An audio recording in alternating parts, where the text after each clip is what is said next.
Hello बच्चों, आज की इस वीडियो में हम लोग सीखेंगे कि how to find the day of the week, मतलब सप्ताह का दिन कैसे निकालते हैं जब डेट दिया है। तो ये कैलेंडर का सबसे महत्वपूर्ण सवाल है, बहुत इंपॉर्टेंट सवाल है। तो इसको निकालने के लिए हमको दो चीज़ों की सख्त जरूरत पड़ती है। एक है मंथ कोड और एक है सेंचुरी कोड। और मंथ कोड सेंचुरी कोड हम आपको बहुत ही आसान तरीके से निमोनिक्स मेथड से आपको रटवा दूंगा, याद करवा दूंगा। जैसे कि 15 अगस्त 1947, इस दिन कौन सा दिन पड़ा था। इसको बनाने के लिए हमको 5 स्टेप में इसको सोल्व करना पड़ता है। 5 स्टेप में हम लोग आगे देखेंगे कि कैसे सोल्व किया जाता है। और इस तरह का सवाल बहुत ज़्यादा इंपॉर्टेंट होता है, एक बार आप पढ़ लोगे तो आप भूलने वाले नहीं। तो जैसा कि हम जानते हैं कि सेंचुरी कोड और मंथ कोड याद करना बहुत इंपॉर्टेंट है कैलेंडर के सवाल को बनाने के लिए। तो सबसे पहले हम सेंचुरी कोड को समझते हैं और सेंचुरी कोड याद करते हैं। एक ट्रिक से तो समझिए, यहाँ पर पहले सेंचुरी कोड समझने से पहले हम लोग सेंचुरी को समझते हैं, क्योंकि सेंचुरी कोड अलग है, सेंचुरी अलग है। तो सेंचुरी का मतलब ये होगा कि अगर साल 1947 दिया हुआ है तो इसके लिए सेंचुरी 1900 हो जाएगा। साल अगर मान लिया 1873, इसके लिए सेंचुरी 1800 हो जाएगा। सेंचुरी का मतलब होता है 100 शतक। 1506 के लिए सेंचुरी कोड 1500। तो इस तरह से सेंचुरी हम लोग समझ चुके हैं। लेकिन सेंचुरी कोड को अब हम लोग ट्रिक से समझते हैं। सेंचुरी का मतलब क्या होता है, जैसे देखिए, इसके लिए एक 1600 को आधार मान के चलिए। तो 1600 सिर्फ आप याद कर लीजिए। 1600 का सेंचुरी कोड होता है 06। इसको याद कैसे रखेंगे, 1600 में 6 आ रहा है तो इसका सेंचुरी कोड क्या होगा, 06।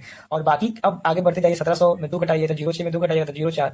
इस तरह से दो घटाते जाइए। और हर 400 साल बाद, जैसे कि 1600 से लेकर 1900 400 साल हुआ ना, तो हर 400 साल बाद सेंचुरी कोड फिर सेम वही 06 से लेकर 04, 02, 00 इस तरह से रिपीटेशन होते रहेगा। तो हमको सिर्फ 1600 का सेंचुरी कोड याद करना है, बाकी सबका सेंचुरी कोड बहुत ही आसान तरीके से हम लोग निकाल सकते हैं। तो यहाँ पर सेंचुरी कोड समझ में आ गया। जैसे कि 15 अगस्त 1947 है, ठीक है। तो यहाँ पर सेंचुरी क्या है, 1947 का सेंचुरी हो जाएगा 1900। और 1900 का सेंचुरी कोड क्या होता है, तो 0000 होगा, ठीक है। तो हम लोगों को सेंचुरी कोड समझ में आ गया है कैसे निकालना है।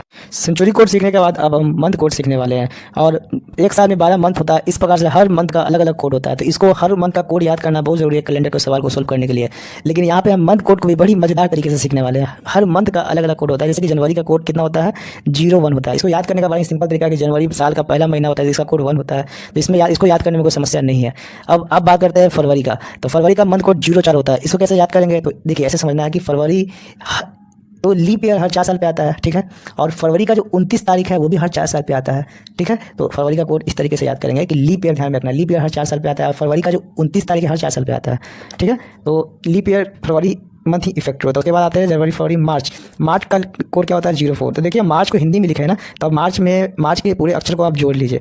मार्च को हिंदी में लिख के पूरे अक्षर को जोड़िए। मार्च तो एक म है, एक आकार की मात्रा है, एक च है, एक टोटल 4 अक्षर से मार्च बना है, इसलिए इसका कोड याद रखेगा कि इसका कोड 04 होता है, ठीक है। अब मार्च का कोड छूट गया था। देखिए मई का कोड होता है 02। कैसे याद करेंगे, तो मई को हम लोग गलती से माई लिख दिए, ठीक। तो मई को क्या याद कीजिएगा, गलती से माई लिख दिया। माई कितनी होती है, 2 होती है, अपनी माँ एक सासू माँ। तो मई का कोड कितना हो जाएगा, 02 या 2।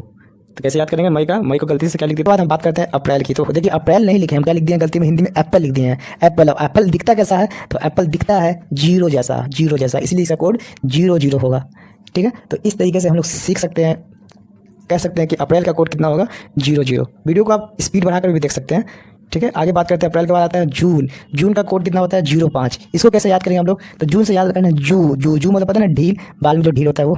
तो ढील बाल में जब होता है, डैंड्रफ बाल में होता है, तो उसको हम लोग 5 उंगली से ही ना नोचते हैं, बाल को 5 उंगली से ही ना। तो इसका कोड क्या होगा, 05, ठीक है। जून का कोड कितना होगा, 05। जून के बाद देखिए हाथ से इसको नोचते हैं, ठीक है। आप स्पीड को बढ़ाकर भी देख सकते हैं वीडियो को। जून के बाद क्या आता है, जुलाई का कोड क्या होगा, जुलाई का कोड होगा 00। इसको याद कैसे करेंगे, तो इसके पीछे कहानी है। मेरे क्लास में एक जूली नाम की लड़की थी, जो कि पढ़ने में क्या थी, जीरो शून्य थी, एकदम कमज़ोर थी पढ़ने में, 0 थी। तो उसको इस तरीके से याद करना है। जून के बाद जुलाई हो गया, ठीक है। जुलाई के बाद हम लोग याद करेंगे अगस्त मंथ। अगस्त तो अगस्त को कैसे याद करेंगे, तो अगस्त मंथ सुनते ही दिमाग में क्या आता है, तो अगस्त मंथ सुनते ही दिमाग में आता है 15 अगस्त। तो 15 अगस्त आता है, इंडिपेंडेंट डे आता है। इंडिपेंडेंट डे में हम लोग झंडा पढ़ाते हैं। क्या पढ़ाते हैं, झंडा। झंडा होता कैसा है, झंडा होता है तिरंगे जैसा, तिरंगा 3 रंग का होता है, इसलिए इसका कोड कितना हो जाएगा, 03। तो अगस्त हो गया। अगस्त के बाद हम लोग देखते हैं सितंबर को भी हम लोग अक्षर से देखेंगे। सितंबर को कैसे देखेंगे हम लोग, अक्षर से। तो कैसे, तो आप ऐसे सोचिए कि सितंबर को हिंदी में कैसे लिखते हैं, सितंबर। और सितंबर हिंदी के से 6 अक्षरों से मिलकर बना है, इसलिए सितंबर का कोड भी कितना होगा, 06, ठीक है। सितंबर के बाद अब हम लोग देखते हैं अक्टूबर को का कोड होता है 01। इसको कैसे याद करेंगे, तो अक्टूबर का पहला अक्षर आप देखिए, पहला अक्षर क्या है, ओ है, और ओ से क्या आता है, ONE1। अक्टूबर के बाद अब हम लोग याद करते हैं नवंबर का कोड। तो नवंबर का पहला अक्षर N है। N को आप गौर से देखिए कैसे लिख रहे हैं, हम लोग 4 जैसा लिख रहे हैं। N को रोमन में 4 कैसे लिखते हैं, वैसे लिख रहे हैं। तो इसको याद कर लीजिएगा कि नवंबर का कोड 04 होगा, क्यों, क्योंकि N को रोमन में 4 जैसा लिखते हैं, ठीक है। और नवंबर के बाद अब आता है दिसंबर का कोड भी 06 होगा। कैसे, इसका भी अक्षर देखना है हमको, अक्षर 06, ठीक है। तो यहाँ पे हम देख सकते हैं कि मार्च सितंबर और दिसंबर, 3 ऐसा मंथ है जिसमें हम लोग अक्षर देख रहे हैं। तीनों बाकी बाकी बाकी बचे जितने भी मंथ है सबका कोड हम बहुत ही आसान तरीके से याद कर सकते हैं और याद। चलिए दोस्तों, तो अब हम लोग फाइनली सवाल बनाना शुरू करते हैं। मंथ कोड और सेंचुरी कोड सीखने के बाद अब हम लोग सवाल को कैसे बनाते हैं उसको सीखते हैं। जैसे कि एग्जांपल के तौर पे 15 अगस्त 1947 को कौन सा दिन था, तो इसको बनाने के लिए हमको 5 स्टेप में बनाना पड़ेगा।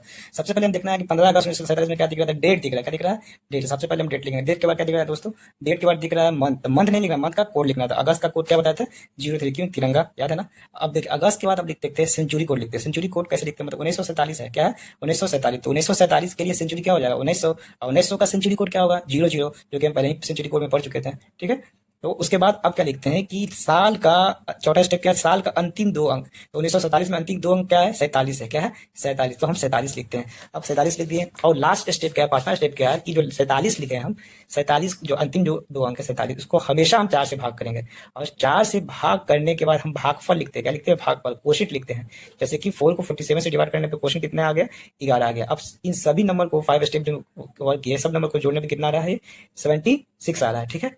तो अब देखते हैं 76 आया। तो अब फाइनली हम लोग क्या करते हैं कि ये जो 76 आया, अब आपका आंसर आने वाला है। ये जो 76 है इसको 7 से डिवाइड करेंगे, हमेशा 7 से डिवाइड करते हैं। ठीक। तो 7 से डिवाइड करने के बाद देखना है कि शेषफल क्या बचता है। तो 7 से डिवाइड करने के बाद शेषफल कितना बचता है? तो शेषफल 6 बच गया। शेषफल का मतलब रिमाइंडर 6 बचा।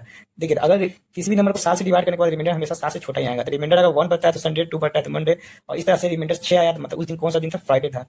तो 15 अगस्त 1947 को क्या हो जाएगा? फ्राइडे।